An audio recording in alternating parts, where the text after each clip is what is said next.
So you want to own a Nile grain estate, or at the very least, you want to know what it actually means to control the ultimate caloric engine of the ancient Mediterranean. When modern investors think of agricultural wealth, they imagine automated combine harvesters, commodity futures trading on digital exchanges, and corporate farm subsidies. But in the Nile River Valley during the Middle and New Kingdoms, around 1800 to 1200 BCE, you are not operating a farm in the modern sense.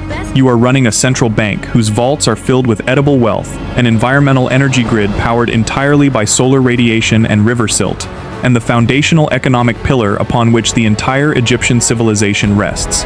In a world that will not see coined money for another 1,000 years, grain is not merely a crop. Emmer wheat and two-row barley are the absolute base currency of the state. Grain is the liquid asset that pays the wages of viziers, stonecutters, soldiers, and temple priests. It is the reserve asset that keeps populations from starving during years of drought, and it is the raw fuel that allows Pharaoh to mobilize tens of thousands of workers to raise stone pyramids and colossal temples out of the desert sand.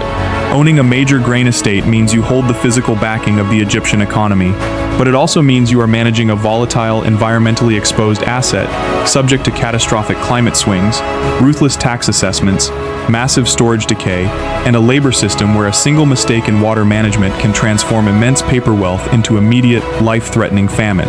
To understand the economics of your estate, you must first understand that you do not own static, immovable land. You own a dynamic, shifting ecosystem entirely dictated by the Nile River. The Egyptians call their fertile soil Kemet, the rich black land, to distinguish it from Deshret, the sterile red desert that borders it on both sides. Every year, the entire financial viability of your estate is reset by a single natural phenomenon, Akhet, the annual inundation. From July to October, driven by monsoon rains in the Ethiopian highlands, the Nile overflows its banks, submerging your fields beneath a vast inland sea of nutrient-rich water and fresh mineral silt. This annual flood is your primary capital infusion. It deposits millions of tons of natural fertilizer onto your soil, flushing out accumulated salts and saturating the earth with moisture. Without this flood, your land is nothing more than dry desert dust, completely worthless for cultivation.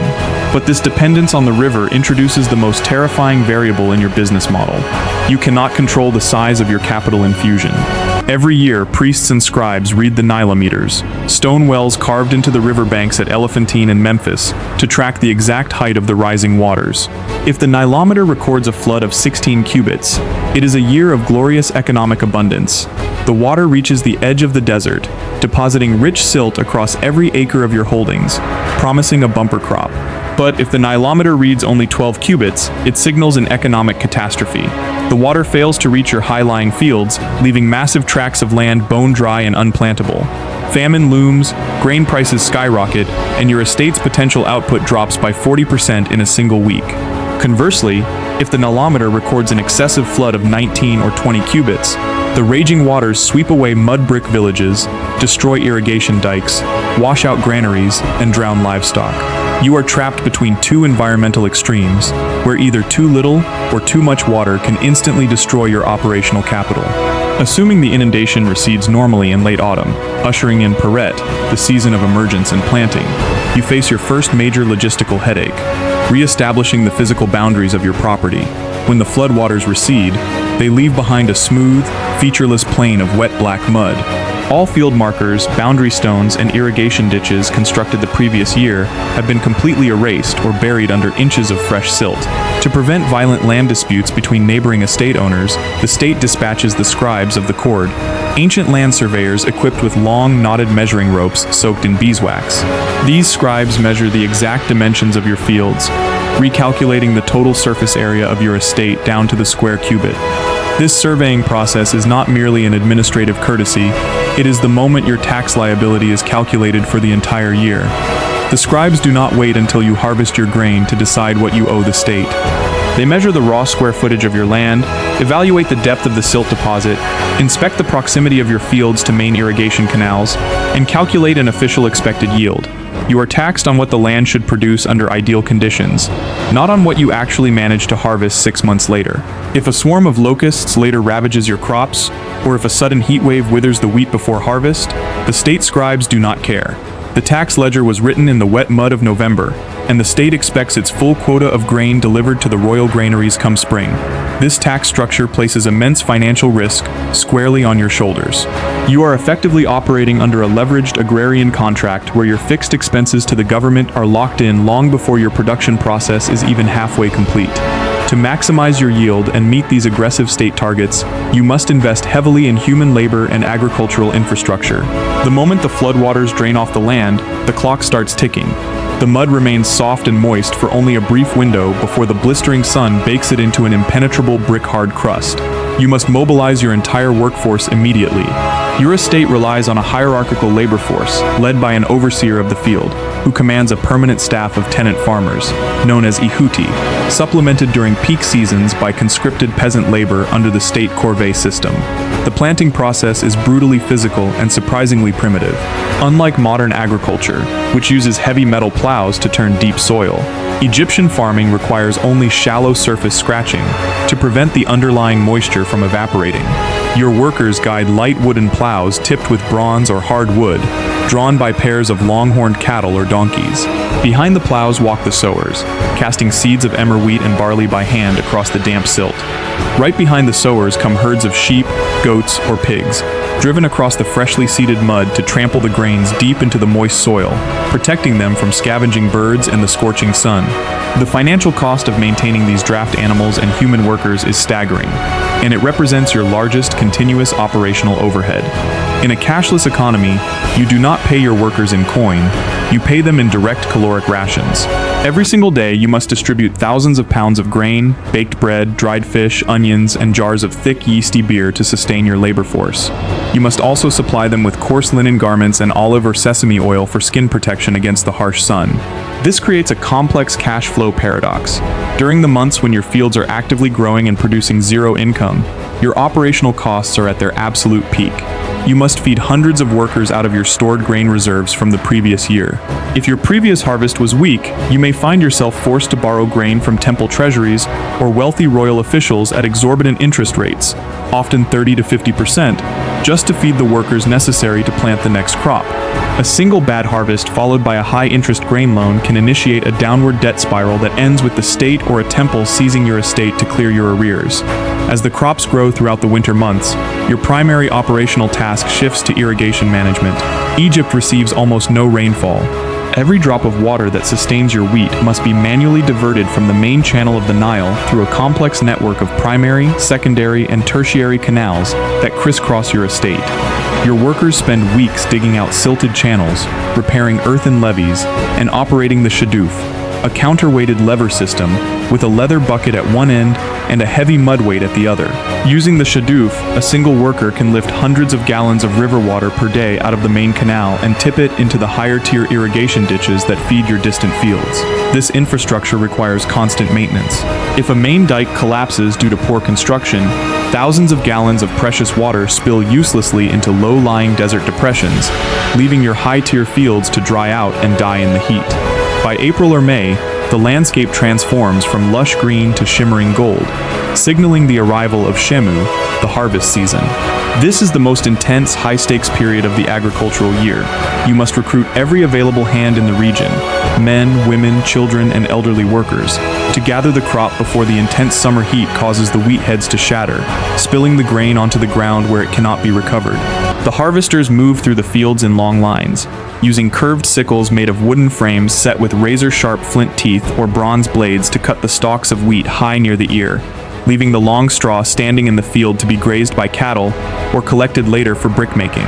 The cut ears of wheat are packed into large woven baskets and loaded onto long trains of donkeys to be transported to the central threshing floor, a wide, flat, circular area of hard-packed earth located near your granaries. Here, the grain is spread out in a thick layer, and herds of cattle or donkeys are driven in circles for hours, their heavy hooves trampling the ears to break the hard husks away from the edible grain kernels. Next comes winnowing. Female workers use wooden scoops to toss the trampled mixture high into the air. The heavy grain kernels drop straight back down to the clean floor, while the light chaff and dust are blown away by the dry desert breeze. At this exact moment, as the clean golden grain is swept into massive mounds on the threshing floor, the state scribes reappear. This is the official audit, the most tense financial transaction in the ancient Egyptian world. The scribes sit on raised wooden platforms beneath linen awnings, reed pens and papyrus scrolls in hand, as team after team of official measurers scoop the grain into wooden containers called hekat. Every single hekat dumped into a storage basket is recorded in the official ledger. First, the scribes claim the state's tax portion, which can range from 10 to 20% or more of the calculated yield. This grain is immediately loaded onto state-owned river barges moored at your riverbank and shipped down the Nile to the royal granaries in the capital or the massive regional storage hubs of the major temples. Only after the state tax has been fully satisfied and cleared can you claim the remaining grain to replenish your estate's private reserves, pay off any outstanding agricultural loans, and compensate your workers.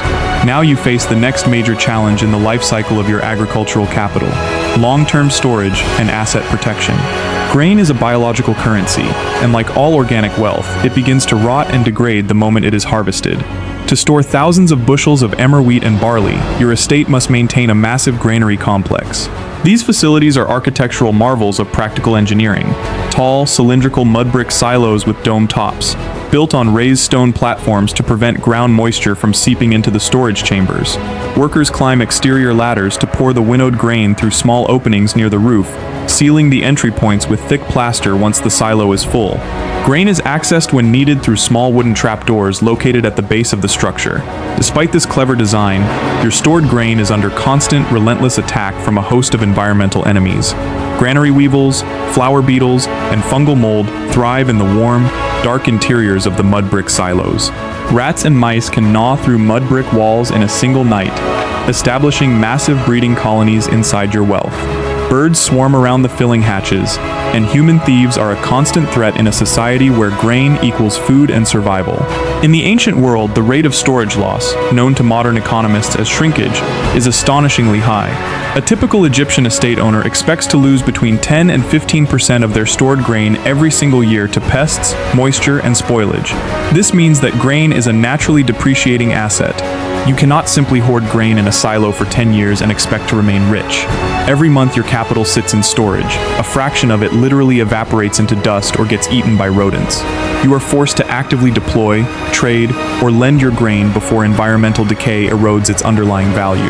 This necessity to circulate grain drives the complex barter and credit networks of the Egyptian economy. How do you transform thousands of bushels of perishable wheat sitting in a mud brick silo into permanent, non-perishable wealth like land, gold, fine livestock, or luxury imported goods? You do so through the mechanism of standardized barter conversion. Although Egypt does not use coins, the economy relies on standard weights of metal to establish equal value across completely different goods. The primary unit of account is the deben, a standard weight of copper equal to approximately 90 grams, or smaller units of silver and gold. Every commodity in the Egyptian marketplace has a recognized value in copper deben. For example, a standard measure of grain might be valued at 1/2 deben of copper, while a fine milk cow might be worth 30 deben, a bronze dagger might cost 5 deben, and a luxury linen tunic might be priced at 2 deben. When you want to purchase a high-value asset, such as a herd of Nubian cattle or a shipment of cedar wood imported from Byblos, you do not physically hand over copper metal. Instead, you contract to deliver a precise volume of grain whose market value in deben matches the price of the item you wish to acquire. Your granaries function essentially as an ancient bank account, and your written grain delivery orders act as checks that can be transferred between merchants, nobles, and temples to settle complex multi-party debts. Furthermore, owning a massive grain surplus allows you to operate as a high-yield credit lender to the surrounding community. During the lean months of early spring, just before the new harvest arrives, small independent peasant farmers and local craftsmen often run out of food and seed grain. They come to your estate's administrative office seeking grain loans to survive until the harvest. As the lender, you hold immense leverage. You issue short-term grain loans with interest rates ranging from 20 to 50%, secured by the borrower's personal property, their future harvest yield, or even their personal liberty. If a smallholder fails to repay his grain loan after the harvest, you can legally seize his small plot of land, adding it to your expanding estate, or force him and his family into indentured servitude on your fields. Through this aggressive credit mechanism, a well-managed grain estate continuously absorbs neighboring properties, expanding its territorial footprint and market dominance over generations. However, operating at this scale of economic influence introduces severe political and systemic risks that can strip you of your wealth overnight. The ultimate legal owner of all land in Egypt is theoretically the pharaoh himself, who delegates land rights to royal family members, military heroes, high officials, and powerful religious institutions. Your estate operates either as a private hereditary holding granted by royal decree, a leased state domain, or a pious foundation attached to a temple complex. This creates an intense vulnerability to political shifts in the royal court. If a new dynastic line takes power through a palace coup or a civil war, the incoming pharaoh frequently invalidates the land grants of the previous regime, reallocating fertile grain estates to his own loyal generals and court favorites. A sudden shift in political favor in the capital city of Thebes or Memphis can result in royal officials arriving at your gates with an enforcement squad, stripping you of your titles, seizing your granaries, and driving your family off the land you spent decades developing. An even greater systemic threat is the corrupting power of the temple institutions, particularly the massive priesthood of Amun-Ra at Karnak during the late New Kingdom. Over centuries, successive pharaohs granted millions of acres of prime agricultural land to the temples to secure divine favor and priestly support. By the 20th dynasty, the Temple of Amun controlled roughly 20% of all cultivable land in Egypt and owned vast fleets of grain barges and hundreds of granary complexes. These religious institutions operated essentially as tax-exempt megacorporations that competed directly with private estate owners and the state treasury. If your estate borders temple lands, you face a formidable competitor that pays no state taxes, commands a massive, permanent labor force, and exercises immense legal and spiritual authority over the local population. The priests can divert water from regional canals to irrigate their fields first, leaving your private estate stranded without sufficient water during dry years. If you attempt to challenge the temple's water theft in local courts, you quickly discover that the judges presiding over the tribunal are often the very same high priests who manage the temple's agricultural assets. Finally, you must contend with the ultimate macroeconomic nightmare of the ancient world: prolonged multi-year climate shifts. But history shows that the East African monsoon system occasionally undergoes catastrophic multi-decade shifts, resulting in a prolonged sequence of disastrously low Nile floods known as a megadrought. During periods like the First Intermediate Period around 2180 BCE, or the end of the Late Bronze Age around 1200 BCE, the Nile failed to flood adequately for years, sometimes decades in a row. When this occurs, the entire economic fabric of Egyptian civilization disintegrates. The black soil bakes into sterile sand, irrigation canals dry up into dusty trenches, and granaries are drained to the absolute bottom. In a prolonged megadrought, your financial wealth, your paper land deeds, your bureaucratic scribes, and your storehouses of copper then become completely meaningless. When there is no grain in the land, money loses its power. State authority collapses into regional warlordism, and starved populations march on the granaries, burning down the estates of the elite in a desperate search for food. The very asset that made you extraordinarily wealthy during times of abundance transforms your estate into a target for armed, starving mobs in times of ecological collapse. When you step back and evaluate the entire operational reality of an ancient Egyptian grain estate, you see an enterprise of astounding complexity and breathtaking stakes. On the surface, your business appears simple. You wait for the river to flood, you throw seeds into the wet mud, and you harvest the wheat 6 months later. In reality, you are managing a high-risk environmental energy business that balances unpredictable climate inputs against aggressive state tax liabilities, massive labor costs, terrifying storage depreciation, and continuous political intrigue. You are the central engine that transforms the raw, wild power of the African monsoon into the stable, organized caloric energy that feeds millions of humans, builds stone monuments that last for thousands of years, and maintains the order of the cosmos known as Ma'at. The pharaoh may sit upon a throne of gold and wear the double crown of Upper and Lower Egypt, but his throne is supported entirely by the heavy wooden beams of your granaries. On the surface, this business is about mud, water, and seeds. In reality, it is about the absolute control of human survival, the management of environmental risk, and the golden, edible currency that built the greatest empire of the ancient world.